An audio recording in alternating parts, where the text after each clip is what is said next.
जय श्री कृष्णा सभी को। आज हम यहाँ पर करेंगे lesson number 6 from Bhagavad Gita cards. सबसे पहला का कार्ड ले लेते हैं रीबर्थ चैप्टर 2 वर्स 27। अगर कोई भी लिविंग बीइंग का बर्थ हुआ है तो वो एंड भी होगा। जैसे ही हमारे कर्मा का रोल कंप्लीट हो जाता है वैसे ही हमारा बर्थ कंप्लीट होकर न्यू बर्थ ले लेता है। यही एक लॉ ऑफ नेचर है, प्रकृति का एक नियम है। हमारा कार्मिक एक्शन ही डिसाइड करता है कि हमारा नेक्स्ट बर्थ क्या होगा और कैसे होगा। ये हमारे कार्मिक एक्शन पर ही रिप्रेजेंट करता है। अगर आप किसी के बारे में सपोज करो, एक एग्जैक्टली मुझे स्टोरी नहीं याद आ रही है, तो उसमें कोई था, वो डियर के बारे में सोचते रह रहे थे कि उनका एक डियर था, हिरण यानी, तो वो उसी के बारे में सोचते रह रहे थे अगले जन्म में फिर वो ही बने। मुझे नाम नहीं याद आ रहा है उनका, ठीक है। तो यही चीजें हैं, आपका रीबर्थ का ये सारा ये प्रोसेस होता रहेगा, ठीक है। बट उस टाइम आप क्या सोच रहे हो ये बहुत इंपॉर्टेंट होता है at the time of your death bed, ठीक है। तो ये चीजें हैं कि आपके एक्शन क्या है। अगर आप कुछ ऐसा ही सोच रहे हो यार मेरे पास ये चीज हो जाए मेरे पास, तो आप वैसे ही नेक्स्ट बर्थ में वो होगा। तो एक्शन आपके बहुत ज्यादा इंपॉर्टेंट होते हैं। फिर 48 नंबर ये कार्ड है restless mind chapter 6 verse 36।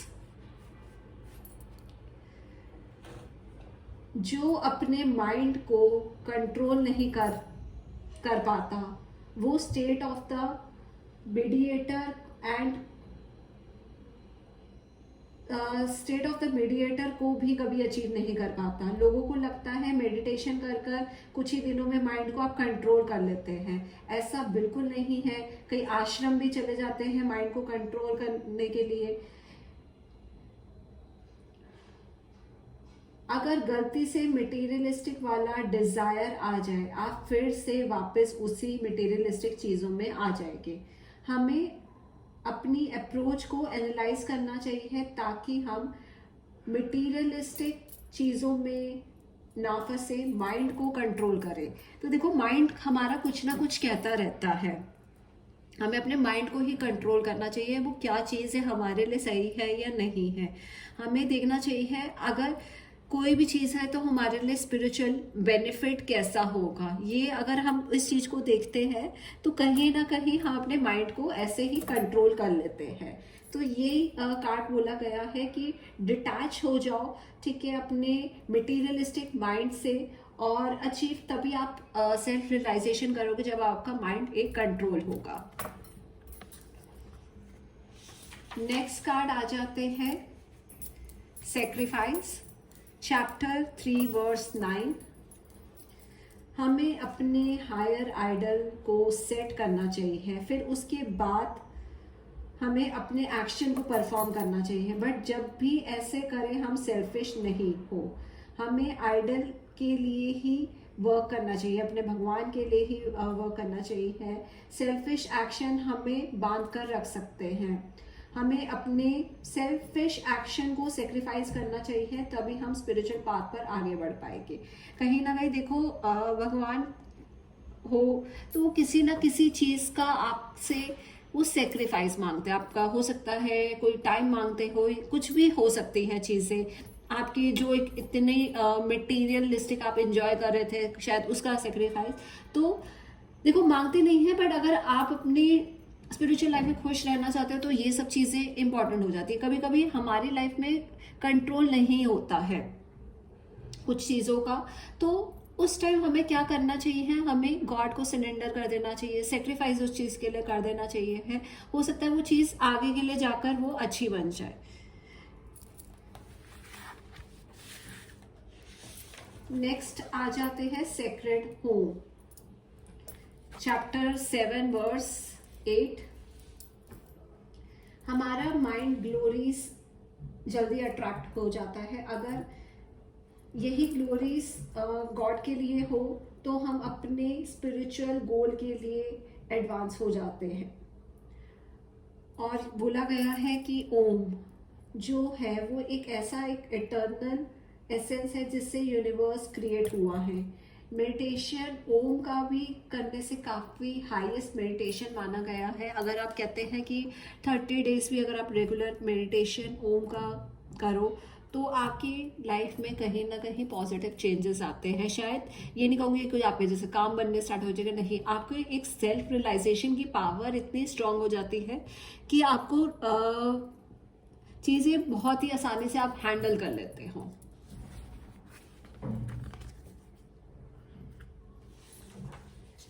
Next आ जाते हैं सेक्रीफाइस ऑफरिंग्स, चैप्टर 3 वर्स 13। अगर हम अपने बारे में पहले सोचते हैं तो हम कहीं ना कहीं ऐसा सोचकर पाप करते हैं, सिन करते हैं।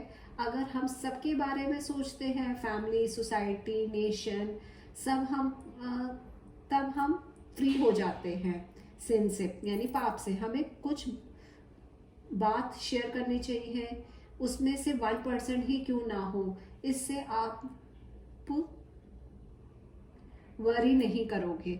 तो कहीं ना कहीं ये कार्ड में बोला गया है कि आप जब कुछ देखो क्या होता है, हमें कुछ चीज़ों को शेयर करना चाहिए, क्योंकि हमारा सिर्फ एक ये नहीं है कि हम सोसाइटी में अगर आए हैं तो सिर्फ हम लेते ही रहे हैं, हमें कहीं ना कहीं वो ऑफरिंग भी करनी है। ठीक है, चाहे आप देखो आप ट्रस्ट वर्दी जने से करो, कुछ भी करो, बट कहीं ना कहीं करो, क्योंकि देखो कई और भी चीज़ें फिर ऐसे धीरे धीरे डेवलप हो जाती हैं। आप अगर किसी से देखो शेयर करोगे जिसके ट्रस्ट वर्दी, तो वो तो अच्छा है। अगर आप किसी अनट्रस्टवर्दी पर्सन से करोगे तो वो कहीं ना कहीं और स्टोरी ऐसे बनती जाएगी, यार उसने ऐसे करा, उसने वैसे करा। बट कहीं ना कहीं थोड़ा सा शेयर करो, आपको भी एक पॉजिटिविटी मिलेगी। ये कार्ड यही बोला जाता है, ठीक है, कि अपना वो एक सर्विस कहीं ना कहीं दो। ठीक है, चाहे गॉड को दो, एनिमल्स को दो, फीड करो। ठीक है, कोई आपके घर में आए हैं उनके लिए हेल्प करो, एंसेस्टर को पूजो या कुछ उनके लिए फूड करो। ये देखो, बट वो भी पूरी तरीके से इतना नहीं करना है कि आप कहीं ना कहीं गॉड को भूल जाओ। आपको जो एक आपका काम है, देने का भी है, लेने का भी है, तो आपको दोनों ही वो बैलेंस करके चलना है। नेक्स्ट आ जाता है द सेज, चैप्टर 2 वर्स 69। जो मटेरियलिस्टिक होते हैं वो किसी भी चीज से अट्रैक्ट होकर प्लेजर देखते हैं। अगर जो सेज टाइप होते हैं वो सिर्फ स्पिरिचुअल चीजों को देखना पसंद करते हैं। चाहे दोनों की लाइफ में अप एंड डाउन होता है, बट विजन का डिफरेंस होता है। एक मटेरियली देखकर खुश होता है तो दूसरा अवेक होकर चीजों को देखकर सेटिस्फाइड होता है। ये कार्ड देखो एक इंटेलिजेंट पर्सन के बारे में बात करी गई है। ठीक है, आप जब अवेकनिंग आपकी होती है तो आप काफी चीजें सेल्फ कंट्रोल होती हैं। ठीक है, आप एक पर्सन होता है जिसको सिर्फ एक सेंस ग्रेटिफिकेशन चाहिए होता है। अवेकन को एक सेल्फ रियलाइजेशन होती है, उसको पता है कि कैसे चीजों को करना है। ठीक है, और वो अलर्ट रहता है जो अवेकन होता है। ठीक है, और वो और कहीं ना कहीं गॉड से, स्पिरिचुअल चीजों में और हाइट पाता है। बट जो एक अनअवेकन पर्सन होगा, बट उसको मटेरियल एक्टिविटीज में उसको क्या है, सेंस ग्रेटिफिकेशन, उसकी लाइफ में कहीं ना कहीं प्रॉब्लम ज्यादा फेस करता है। नेक्स्ट कार्ड है secrets of secret, chapter 9 verse 2। जब हम बॉडी एंड सोल का डिफरेंस की नॉलेज समझ में आ जाए तब हम खुद किंग बन जाएंगे। डिवोशनल सर्विस, अगर इंसान गलती करता है तो उसका बीज धीरे धीरे बढ़ता ही रहता है, तो उसको फल मिलता है, डिस्ट्रेस या पेन। अगर कोई डिवोशनल सर्विस में होता है वो इन सब चीज़ों से फ्री होता है। Ordinary knowledge happiness, wealth, power सब देती है, बट वो टेम्परेरी है, लिमिटेड होती है। हमारे स्क्रिप्चर्स में पाप को रिमूव करने के लिए भी काफ़ी रिचुअल्स बताए गए हैं, वो ही नॉलेज है हमारे को प्यूरिफाई करने के लिए। आप स्क्रिप्चर पढ़िए। अब कई लोग कहते हैं कि कुंडली इतना, हमारी ये दशा चल रही है, हमारे में ये हो रहा है। अगर आपका फेथ गॉड पर है तो आप इन सब चीज़ों से निकल सकते हो। जितना चैंटिंग हो, ये क्या कर रही है, आपकी कहीं ना कहीं बॉडी को प्यूरिफाई कर रही है। ये कार्ड यही बोला गया है कि अगर आप देखो, गलती जैसे अगर हम एक छोटी सी भी गलती करते हैं ना, वो एक गलती की ना हैबिट बन जाती है। आपने सुना होगा एक कोई अगर किसी को चोरी की, किसी के कभी कभी कॉन्शियस वो ऐसे करते थे, किसी को चोरी करने की आदत है तो एक बार करी भाई, चल जरूरत थी तब कर ली, फिर उसके बाद आदत धीरे धीरे बन गई, तो ये कहीं ना कहीं वो पाप बन रहा है। पर अगर यही कोई इंटेलिजेंट पर्सन होगा, ठीक है, या डिवोटी होगा, डिवोशनल सर्विस करता होगा, तो वो कहीं ना कहीं इन सब चीज़ों में अलर्ट रहेगा। उसको पता है ये सब चीज़ें अच्छी नहीं है। तो हमारे ये कार्ड यही बोला गया है कि आपके पास अगर प्योरेस्ट नॉलेज है, अच्छी परसेप्शन है, तभी आप चीज़ों को समझ पाओगे और उसी चीज़ को आप परफॉर्म कर पाओगे। नेक्स्ट आ जाता है seed of creation, chapter 7 verse 9 और 10। अगर हम गॉड पर बिलीव करते हैं तो हमें पुण्य मिलेगा। अगर किसी का पुण्य अलग अलग होता है, बट जो रियल वो है गॉड ही एक हमारे रियल रूट है। इन्हें हमें एक्सपीरियंस करना होगा। ईश्वर पर प्लांट्स, एनिमल्स, ह्यूमन बीइंग में है। ईश्वर हर चीज में है। हमारी